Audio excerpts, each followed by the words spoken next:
નર્મદામાં આજે રાજકીય ઉથલપાથલ થઈ છે અને ઉમેદવારોનો ફોર્મ પરત ખેંચવા માટે ભારતીય જનતા પાર્ટીના નેતાઓ અને કાર્યકરો સાથે આવ્યા હતા તેવા આરોપના સાથે ખળભળાટ મચી જવા પામ્યો છે અને આ મામલે આમ આદમી પાર્ટીના નેતાએ નિવેદન પણ આપ્યું છે।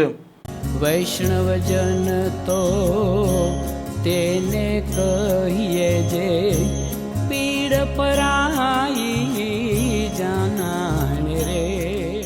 નમસ્કાર, આપ જોઈ રહ્યા છો નવજીવન ન્યૂઝ અને હું છું આપણી સાથે તોફિક ગાંચી। આજના દિવસે ઉમેદવારો છે તેમણે તેમના ફોર્મ પરત ખેંચવાનો અંતિમ દિવસ હતો અને આજે રાજકીય ડ્રામા પણ ગુજરાતમાં અનેક જગ્યાએ સર્જાયો છે અને આવો ડ્રામો સામે આવ્યો છે નર્મદામાં। કેમ કે જે પ્રકારે આ તાલુકા પંચાયતની બેઠકના ઉમેદવાર છે તે આ સરકારી કચેરી પહોંચે છે અને તેમના સાથે ભારતીય જનતા પાર્ટીના નેતા અને કાર્યકરો દેખાતા દોડધામ મચી જાય છે અને કોંગ્રેસના ઉમેદવાર ફોર્મ પરત ખેંચવા આવ્યા હતા અને એક તરફ આમ આદમી પાર્ટી અને કોંગ્રેસના નેતાઓ છે તે પણ દોડાદોડ કરે છે, રાજકીય ડ્રામો સર્જાય છે અને જે પ્રકારના દ્રશ્યો અને આ નેતાનું નિવેદન સામે આવ્યું છે તે પણ સાંભળો।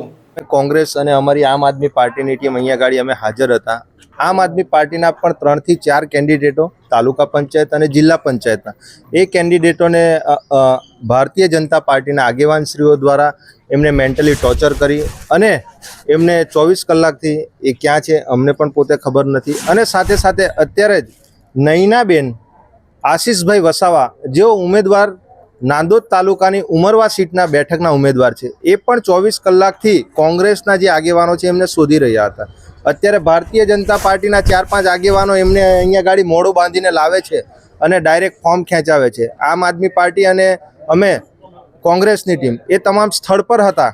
આજે તમે વિચાર કરો કે ભારતીય જનતા પાર્ટીએ જો ખરેખર 30-35 વર્ષથી જો ખરેખર સારા કામો કર્યા હશે તો પછી એ લોકોએ આવી આ કિડનેપગીરી એમણે ક્યારથી ચાલુ કરી? વોટ ચોર તો એ લોકો કરે છે, વોટ ચોર। હવે આ ઉમેદવારોની ચોરી કરવાનું ચાલુ કર્યું છે, એમણે નવું લઈ આવ્યા છે। ભારત દેશમાં આજે સંવિધાનમાં અધિકાર આપ્યો છે કે દેશનો કોઈ પણ નાગરિક કોઈ પણ તાલુકા પંચાયત, જિલ્લા પંચાયત અથવા નગરપાલિકાની કોઈ પણ ઉમેદવારી કરી શકે છે। પણ તમે જુઓ આજે ફોર્મ ખેંચવાનો આજે છેલ્લો દિવસ છે તો ભારતીય જનતા પાર્ટી દ્વારા આમ આદમી પાર્ટીના હોય કે કોંગ્રેસના ઉમેદવારોને આવી રીતે તોડવાનો અને ઉમેદવારી ખેંચાવવાનો એ લોકોનો ખૂબ પ્રયાસ ચાલી રહ્યો છે। આજે અમારા નાંદોદ તાલુકાના પ્રમુખ છે એમના ઘરે પણ નગરપાલિકાના આગેવાનો 100 થી 150 માણસો એમના ઘરે ગયા। રાત્રે મને પણ 2-3 વાગ્યા સુધી મારા ઘરે આવી અને કે પેલી સીટના ઉમેદવારોને ખેંચાઈ લો, અમારો આખું રાજકીય કરિયર ખતમ થઈ જશે। તો ભારતીય જનતા પાર્ટી જો તમે ખરેખર સારા કામો કર્યા છે તો તમારું કરિયર કઈ રીતે ખતમ થશે? તમારે ખરેખર હાલમાં જે ઉમેદવાર છે મહિલા એમનું ફોર્મ પાછું ખેંચાયું છે કે યથાવત છે? હમણાં જે મહિલા ઉમેદવાર છે એમનું ફોર્મ અત્યારે યથાવત છે, બરાબર। બીજા પણ આમ આદમી પાર્ટી અને કોંગ્રેસના ઉમેદવારો હજુ પણ ભારતીય જનતા પાર્ટીના આગેવાનોના હજુ પણ એમના સાથે છે। હા, એટલે મારે તો નર્મદા જિલ્લાની પોલીસ, જિલ્લા પ્રશાસન, ચૂંટણી અધિકારી ને કહેવું છે કે ચૂંટણી કોઈ પણ પક્ષના કોઈ પણ પાર્ટીના ઉમેદવારો ઉમેદવારી નોંધાવી શકે છે।